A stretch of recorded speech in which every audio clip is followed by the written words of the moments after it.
Պարոն Կարապետյան, ես մի հարց ունեմ կապված այն զոհողությունների հետ, որոնք դուք անձնապես պատրաստ եք անել։ Դուք վստահաբար գիտակցում եք այս պրոցեսների բարդությունը, ինչպես նաև բոլոր այն վտանգները, որոնք կախված են թե ձեր անձի, թե ձեր ընտանիքի, թե ձեր թիմի գլխին, այսպես ասած։ Անձնապես դուք ինչ զոհողությունների եք պատրաստ, մինչև ինչ եք պատրաստ զոհել հանուն Հայաստանի։ Տարիներ շարունակ ես ամեն ինչ արել եմ Հայաստանի համար, ինչ կարողացել եմ, ինչքան հնարավորություն ունեցել եմ, բարեգործություն արել եմ։ Հայաստանում ամենամեծ 18 տարվա ընթացքում ամենամեծ ներդրողն եմ։ Այսինքն դուք մի մտածեք, որ դա զոհողություն չի եղել, բայց դա տնտեսական առումով է եղել։ Հիմա ես վստահ եմ, որ ես ունեցել եմ համենայն դեպս վերջի 5 տարիներին, միգուցե ինձանից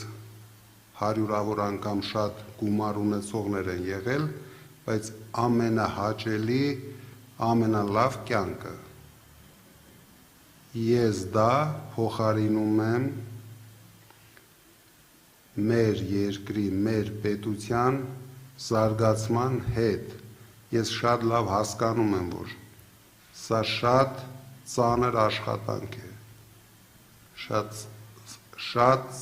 պատասխանատու աշխատանք է, բայց ես վստահ եմ իմ ուժերի վրա, որ ես կարող եմ ստեղծել Հայաստանում 300,000 աշխատատեղ հայերի համար,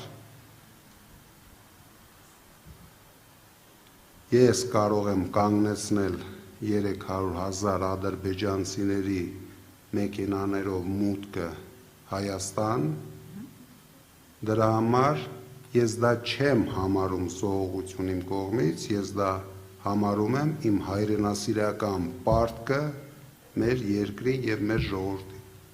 Մեկ հարց էլ ներողություն, դուք նշեցիք, որ դառնալով վարչապետ, եւ դուք վստահ եք, որ դառնալով եք վարչապետ,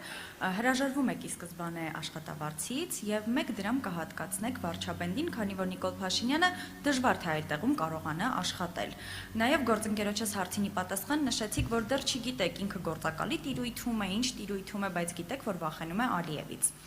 Ես ուզում եմ հասկանալ, օրինակ Աժ Ամբյանից հնչած ես գնացել եմ գիտակցված զոհողության հայտարարությունը, որը վերաբերում էր 2020 թվականի պատերազմին։ Արդյոք չի արժանանալու պատժի, արդյոք Արցախի հանձնումը ի վերջո չի պատժվելու։ Նայեք, հաստատ իմացեք, պատժվելու է դավաճանությունը։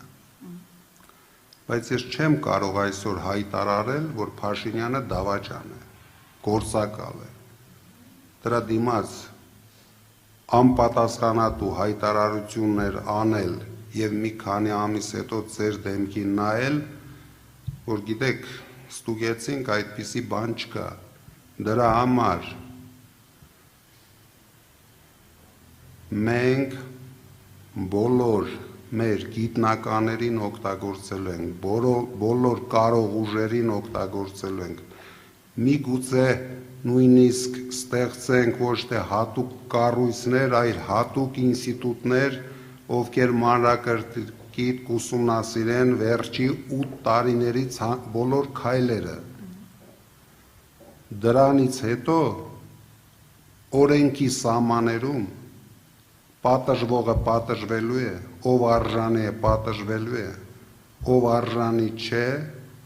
ես պարզ եմ ասում, քրեական հետապնդումների չի ենթարկվելու։ Մենք չենք պատժելու մարդկանց, ովքեր վախկոտ են եղել, ովքեր թույլ են եղել, իսկ ովքեր դավաճան են եղել, դուք չեք էլ պատկերացնում ինչպես են պատժվելու։ Շնորհակալ եմ։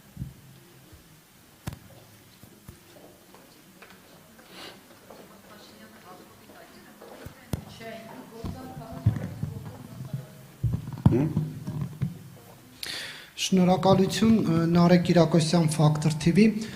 Պարոն Կարապետյան, դուք հավակնում եք Հայաստանի Հանրապետության վարչապետի պաշտոնին, հիմա խոսում եք անվտանգային խնդիրների մասին, սոցիալական, տնտեսական, այդ ոլորտներում առաջարկում եք ձեր տեսլականը, թե ինչպես պետք է զարգացնել։